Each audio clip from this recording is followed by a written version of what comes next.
First up, we go to Detroit, Michigan, and the courtroom of Judge Kenneth King. Today, a group of high schoolers on a field trip are seated in the gallery. Where are the chaperones? During a break between cases, as the judge answers some of the students' questions, one of them begins to nod off, and Judge King is not happy. You fall asleep in my courtroom one more time, I'm putting you in the back, understood? You don't care?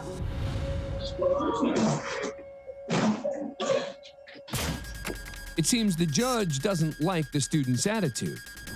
What's your name? I'm talking to you. What's your name? All right. You can step to the back and get dressed. Come this way, ma'am. One thing you'll learn about my courtroom is that I am not a toy. I am not to be played with. Judge King orders the 15-year-old student to change into a county jail uniform. All right, listen up. To our court is the session. There's no talking, no sleeping, no slouching. You get to sit up. No eating in the courtroom, and no falling asleep. Okay, we gotta have it quiet in the courtroom, please. Be quiet. No talking. Have a seat next to your attorney. Let's come this way, man. When the bailiff returns the sleepy student to the courtroom, not only is she wearing a jail uniform, she's also been placed in cuffs. Just like a regular defendant is being held in contempt of court. The judge even assigns an attorney to defend her. She just don't give a care. I'm tempted to give her some days in jail as a lesson. You have a brief moment, Your Honor? Sure. I'm thinking maybe she needs to go to the juvenile detention facility. You do understand that we have a jail for kids. Not a very pleasant place to be in that. You guys enjoy your freedom, don't you? Yes. You don't have any freedom there. Mr. King, anything you'd like to add? Yes, Your Honor. And she told me that she went to sleep late, didn't sleep well, and didn't understand the seriousness of what's going on. I think she's still tired right now. But point has been made. I'll let your peers decide. Judge King decides to have the girl's classmates act as a jury. All right, by show of hands, who thinks I should show her some deference and give her another chance? Ooh! Raise your hand. Okay, now let me see the hands think I should teach her a lesson and she should spend some time in the juvenile. The jury appears to be split, but Judge King decides to let her off with a warning. Disrespect, there's zero tolerance for that here. I don't have time for games. I don't care how old you are, if you come in here disrespecting this court, you're gonna pay the piper for it. The judge allows the student to change back into her regular clothes and leave with her fellow classmates. But when news of the incident went public, it was Judge King who got a scolding, getting temporarily suspended with pay by the 36th District Court. He was also ordered to undergo training to address his behavior. Judge King completed the training, and the suspension was lifted, but he was reassigned from the criminal division to traffic court. We've all heard of a judge throwing the book at someone for their crimes, but you're about to see a judge who's throwing a book for a whole different reason. Lawyers and a judge are trying to select a jury, a critical step in ensuring a fair trial. The defendant is Jose Azucena, who's charged with 40 counts of sexual misconduct, including kidnapping and rape of a minor. It's day 2 of jury selection, and Azucena's attorney is interviewing a prospective juror who sits off camera.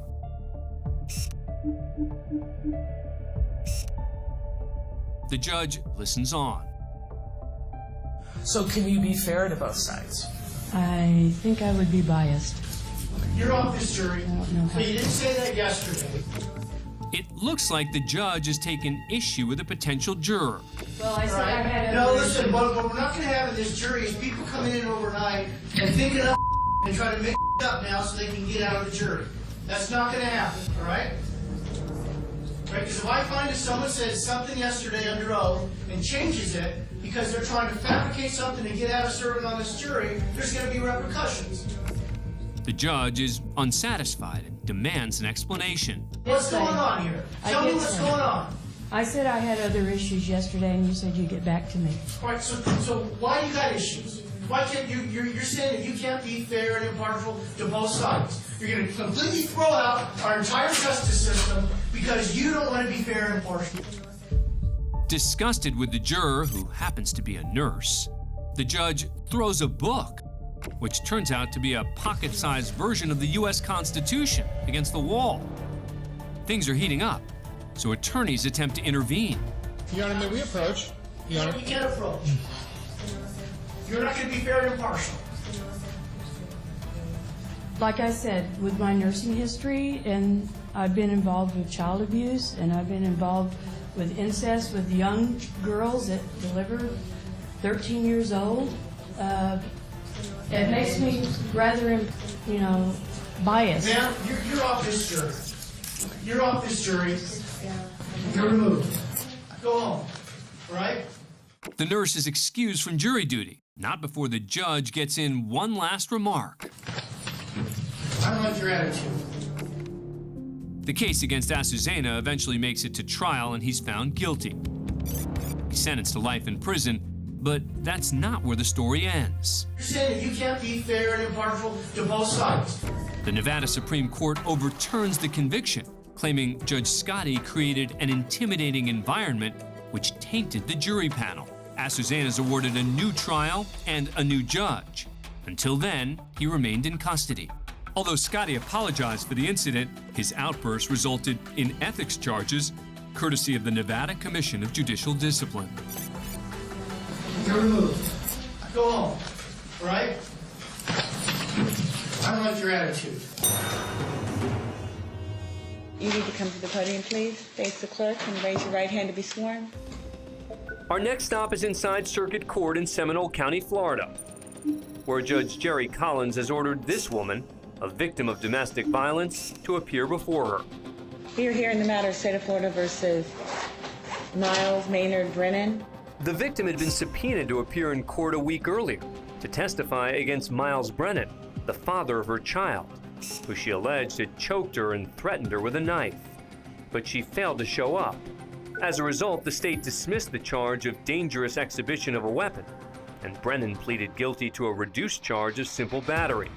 He served only 16 days in jail. So today, Judge Collins demands some answers from the victim who failed to show up when subpoenaed. You need to tell the court why I should not hold you in contempt of court. I can sentence you to jail. Your Honor, I'm very sorry for not attending last Wednesday. I've been dealing with depression and just a lot personally since this happened. My anxiety is like... Why didn't you show up to court? My anxiety, and I'm just... You think you're gonna have anxiety now? You haven't even seen anxiety. You disobeyed a court order, knowing that this was not going to turn out well for the state. Is it true what you told the police? Yes. Then why wouldn't you come to testify? I went to the domestic abuse class. I asked them to drop everything. I'm trying to move on with my life. I'm like homeless now. I'm living at my parents' house. Everything has been shut off.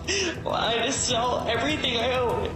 I'm just not in a good place right now. And violating a court order did not do anything for you. I hereby find you in contempt of court. I sentence you to 3 days in the county jail. While Judge Collins motions for the victim to be cuffed and taken away, Turn around. the distraught victim tries one last desperate appeal. Judge, I'll do anything. Please. You should have showed up. And you should have showed I have up. a 1-year-old son and I'm trying to take care of him by myself. But I'm begging you, please don't. Please. I've already issued my order. Her pleas have no impact. Court's in recess. But the tables will soon turn, and Judge Collins will have to answer for what she just did and said. Good morning. Welcome to the Florida Supreme Court. We're at the Florida Supreme Court in Tallahassee, Florida.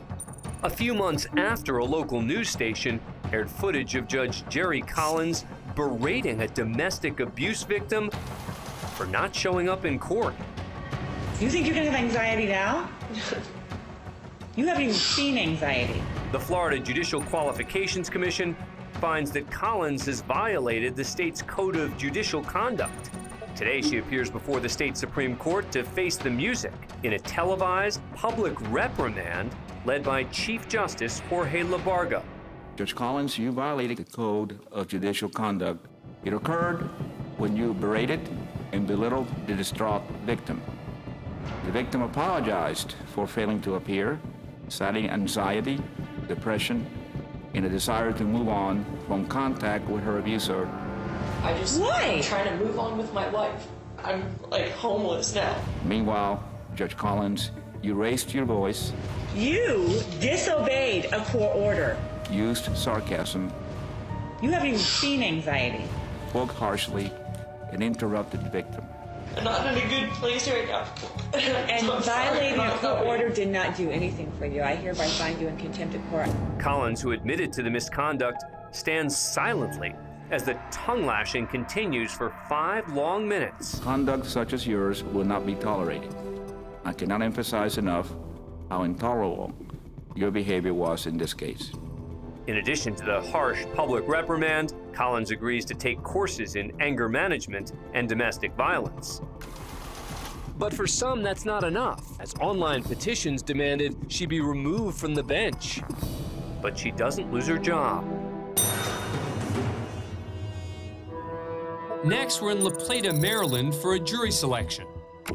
25-year-old Delvon King is representing himself today on weapons charges after he was caught carrying a regulated firearm during a traffic stop. Just 3 months earlier, King was appearing at a preliminary hearing for the charges when he fled the courtroom and temporarily eluded police. Because of the fleeing incident, King is required to wear a remote control stun cuff on his leg while appearing in court. And now, as he reads a prepared argument, Stop. there seems to be another problem. At the bench is 72-year-old Robert Naley. The judge retired the previous year, but was called back part-time to hear cases.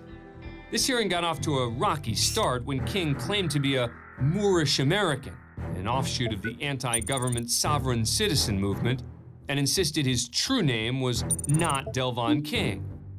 Now, as Judge Naley explains the jury selection process, King continues reading from his prepared argument, which questions the court's jurisdiction over him. Stop. Mr. Sheriff, do it. Use it.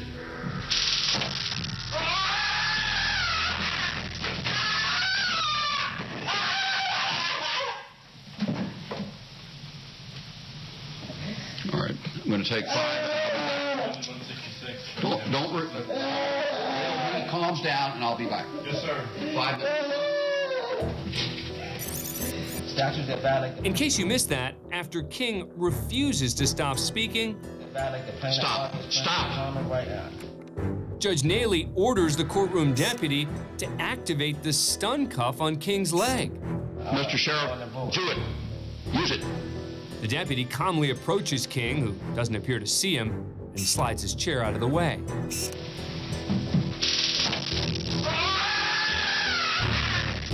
While King writhes in pain on the courtroom floor, Judge Naley decides to exit the courtroom and take a short break.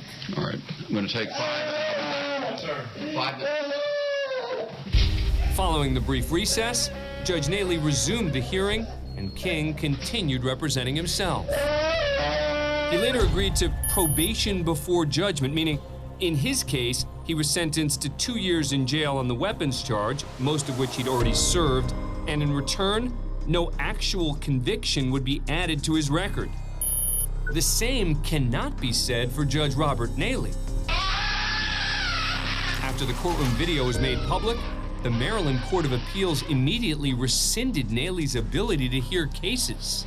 All right. He would also later be charged with a misdemeanor civil rights violation, to which he pleaded guilty, and was sentenced to a year probation, ordered to take anger management classes, and pay a $5,000 fine. Following his sentence, Robert Naley was banned from the bench for life. Next, we're in District Court in Louisville, Kentucky. It's 10:45 a.m., and there's a break between cases. Judge Jennifer Leibson appears unhappy because she says additional cases have been added to the day's docket. And she seems to be placing the blame on criminal defense attorney Scott Barton.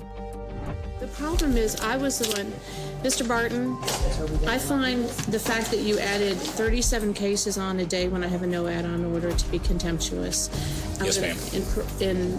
For professional courtesy, I'm not going to have them cuff you, but I'm going to ask you that you step in the back with the sheriffs. That's right. The judge seems to be seriously considering holding Barton in contempt of court, even though he's not responsible for adding new cases. The court clerk is. Judge, in defense, can I say something? I wouldn't. I don't put these on. I'm going to ask that you step in the back with the sheriffs. Thank you. If you want to call an attorney to represent you, then you certainly can. Turns out the judge is actually playing a prank on Barton. And after he exits, she lets everyone else in on the courtroom joke. We're just kidding, but he doesn't know it. While the gallery's enjoying a collective laugh, an oblivious Barton is not amused. No, he's human. Oh, he's so mad. Did you see his face? Did you see his face? He's hot. 5 minutes later, Barton's brought back into the courtroom and is finally told it was all a joke. In a surprise twist, the judge self-reported the prank to the Kentucky Judicial Conduct Commission, who found that her actions constituted misconduct and publicly reprimanded her, saying she violated judicial standards.